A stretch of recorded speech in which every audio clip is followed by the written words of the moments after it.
What if everything you thought you knew about Dale Earnhardt Jr. was only the surface of a much darker truth? For years, he stayed silent, smiling for the cameras, racing for glory, carrying the name of a legend. But behind the scenes, he was battling rejection, control, and heartbreak from within his own family. Now, he's breaking his silence. And what he reveals about his father and stepmother Teresa Earnhardt is more devastating than anyone imagined. Stay tuned, because this isn't just a racing story. It's a fight for identity, legacy, and truth. Dale Earnhardt Jr. wasn't just born into racing, he was born into fire. From the moment he entered the world in 1974, the Earnhardt name wasn't just famous, it was legendary. His father, Dale Earnhardt Sr., wasn't merely a driver, he was the intimidator, a giant in the world of NASCAR, a symbol of speed, dominance, and unrelenting grit. To fans, he was a god on asphalt, but to his son, he was a mythic figure, powerful, distant, and hard to reach. Dale Jr. raced 159 times before his father came to see even one race. That absence wasn't surprising in the Earnhardt household. It was expected, it was understood. In that world, love wasn't spoken, it was earned. With every victory, every lap, every risk taken on the track.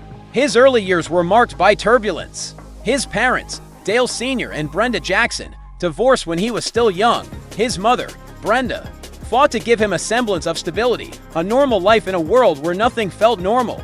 But the pull of his father's universe was too strong. He was brought back into a life dominated by speed, fame, and public scrutiny.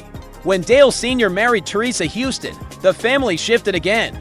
The house didn't feel like home anymore. It felt like a company, an operation, a business centered on performance, not affection. Teresa wasn't cruel, but she wasn't maternal either.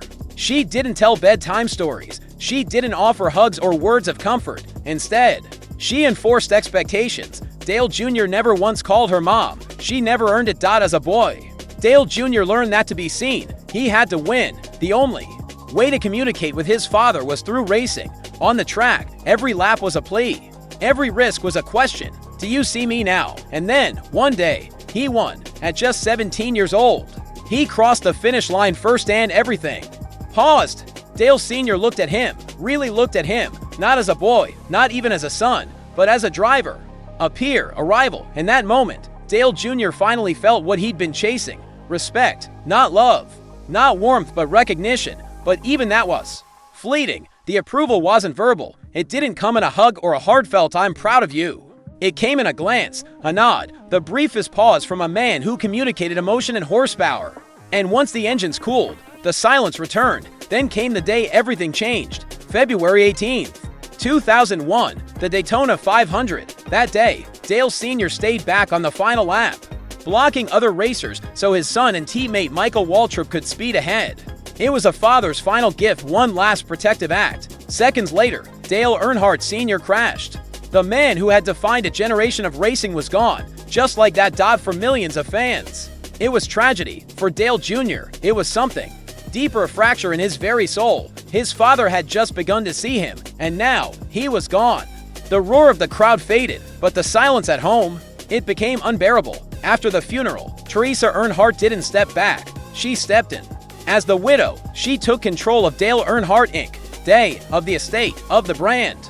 And as Dale Jr. grieved, he began to realize something. He wasn't just being pushed out emotionally, he was being pushed out professionally too. He asked to buy a plot of land behind the day shop, a 100-acre piece of his father's property. He wanted to build a home there, a connection to the man he'd lost. Teresa said no. That land would remain hers. It wasn't about business, it was about control. Then came the Deer Head Shop, a personal shrine to Dale Sr., filled with racing, suits, memorabilia, even Dale Jr. and his sister Kelly's childhood items. But since the day Dale Sr. died, those doors were locked. Dale Jr. hasn't been allowed inside for over 20 years. The pass had been sealed away along with his right to it. Things only got worse. In 2008, after increasing tension and disputes over direction, Dale Jr. left Day, but he hoped to take one thing with him: the number 8, his number, his symbol, his identity. Teresa refused. That number stayed with her. In NASCAR, numbers are sacred, and for Dale Jr., that 8 wasn't just a number, it was his rise, his father's legacy, his brand. The message was clear: this legacy, this empire, was no longer his. Then came the ultimate betrayal. In 2016, Dale Jr. filed a trademark request to use the name Earnhardt for future business ventures. He wanted to legally protect the name he was born with. Teresa filed a legal opposition. She didn't want him to use his own last name. The legal argument that it would confuse the marketplace, the emotional impact, devastating. Imagine being told that the name your father gave you, the name you carried to fame, was no longer yours to use. That's what Dale Jr. faced. But even through that, he didn't fight publicly. He didn't attack Teresa in interviews. He didn't start a smear campaign. Instead, he spoke with quiet, heartbreaking honesty. On his podcast, The Dale Jr. Download, and later in the Earnhardt docuseries, he shared his truth. Not to get revenge, but to be heard. Meanwhile, Teresa remained silent. No interviews. No explanations. The same silence that once passed as dignity now read as cold, calculated control. Fans saw it, and they responded. Forums, social media, and TV analysts all took notice. Support for Dale Jr. soared. Merchandise with his new branding outsold anything with the Dale logo.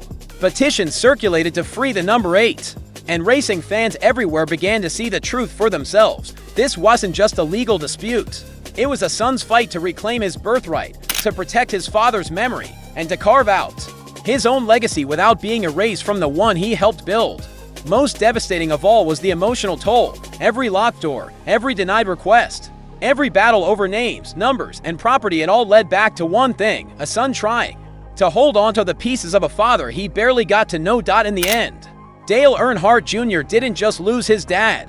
He lost his number, his team, his seat at the table, and for a long time, he lost his voice. But now, he's speaking up. "I've been quiet for too long," he says. "It's time to tell the truth. Not just about what happened on the track, but about what happened behind the closed doors of a family empire. About what it's like to be raised by a legend, a man admired by millions but who rarely, if ever, said the words 'I'm proud of you.' It's about growing up in the shadow of greatness, where expectations were sky high and affection was quietly rationed. About the pain of being shut out not just emotionally, but legally and publicly by the woman who ultimately controlled his father's legacy. It's about watching that legacy, once built on passion and drive, turn into a fortress impenetrable, cold, and guarded. A fortress that didn't protect him, but locked him out, reminding him with every closed door and unanswered call that no matter how hard he tried, he'd always be on the outside looking in. This isn't just a story of speed and success, it's a story of silence, grief, and exile. This is more than a racing story. It's a story of identity, of betrayal, of resilience, and of a man who's finally reclaiming what was always his truth. What would you have done in Dale Jr.'s place? Could you have stayed silent all those years, locked out of your own legacy? Tell us what you think in the comments, and if this story moved you, don't forget to like, share, and subscribe, because sometimes the truth deserves more than silence. It deserves to be heard. Thanks for watching.